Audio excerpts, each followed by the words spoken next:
Hello, everyone. My name is Freddy Celedon, and today I'm going to present to you guys my case study. So let's get started with the background. So the scenario takes place at Bennett High School during a hot day while the football team is practicing. The temperature passed the 90 degrees.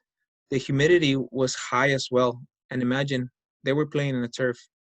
The athletic trainer expressed his concerns, but the coach didn't seem to care.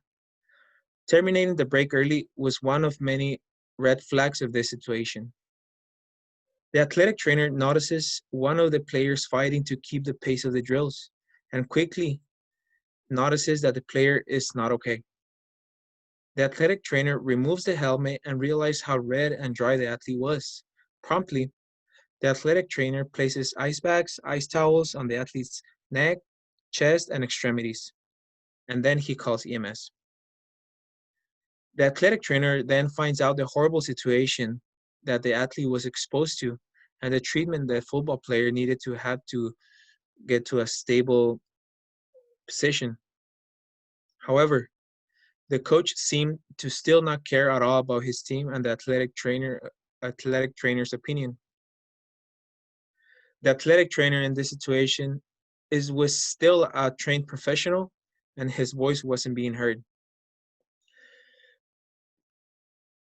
This without regarding the fact that the athletic trainer didn't have anything written down for him to be able to change or move practices around due to the heat.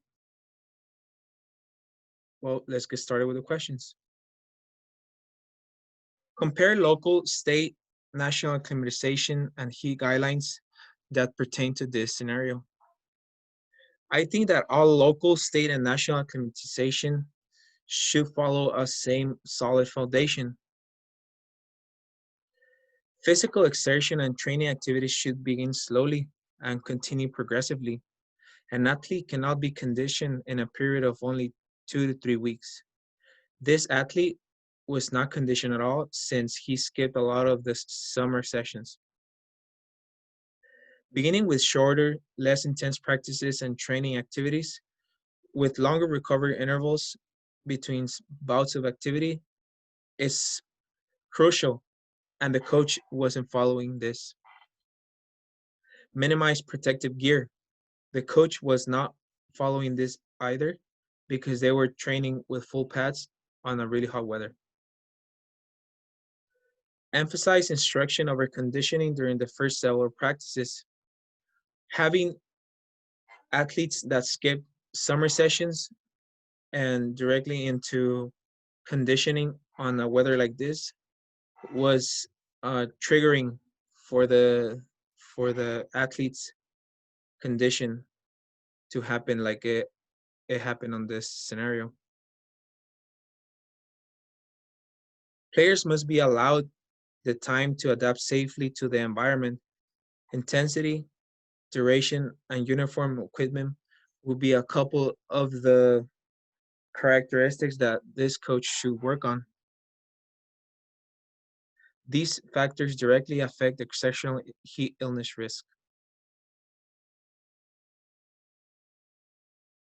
In this case, and I'm assuming there's an increased risk if the athlete is obese, unfit, has been recently ill, which we saw in the scenario that the athlete didn't eat at all.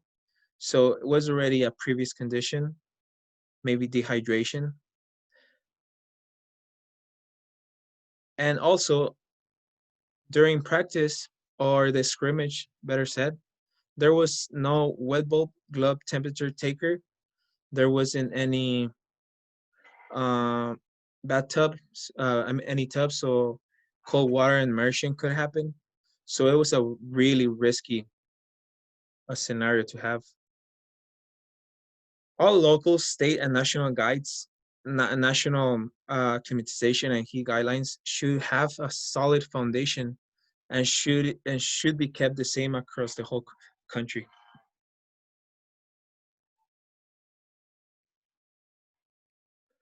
What steps could have been taken by the family to prevent the situation?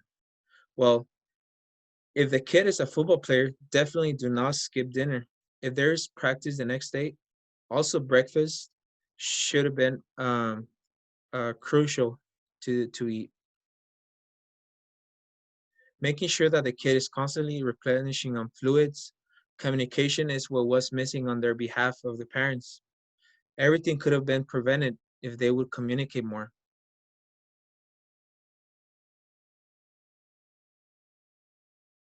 What can be done to prevent this situation from happening again?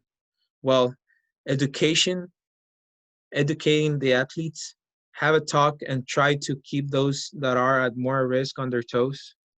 I believe that communication is key for situations of life and death. Also, having a written protocol or written basis to stop or change practices would be ideal so that the athletic trainer's voice can be heard and followed on critical situations. We're in this together and we're healthcare professionals. The coach working along with the athletic trainer, their communications should be really solid and really open. And in this scenario, we didn't see that. What other actions, if any, could the athletic trainer have taken? Well, he could have taken the temperature, cold water immersion just to be safe, and be more assertive in the aspect of stopping or moving practice. Saving a life shouldn't be a matter of second thoughts.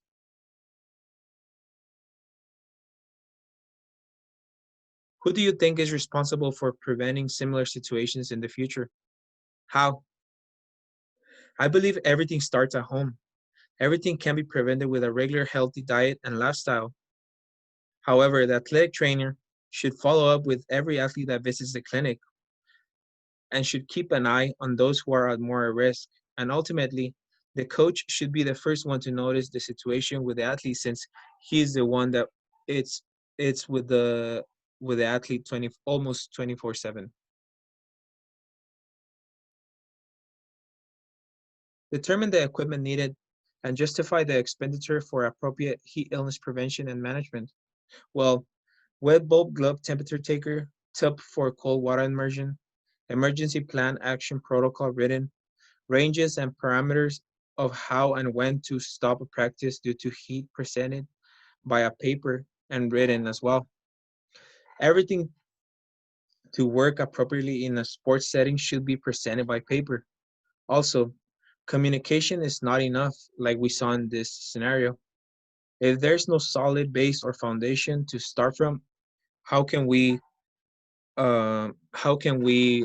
benefit from situations like this? It is just a learning experience, but it's something avoidable.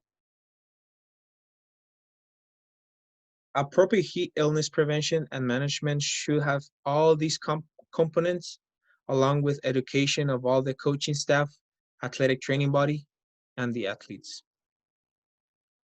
And that will be it. Thank you.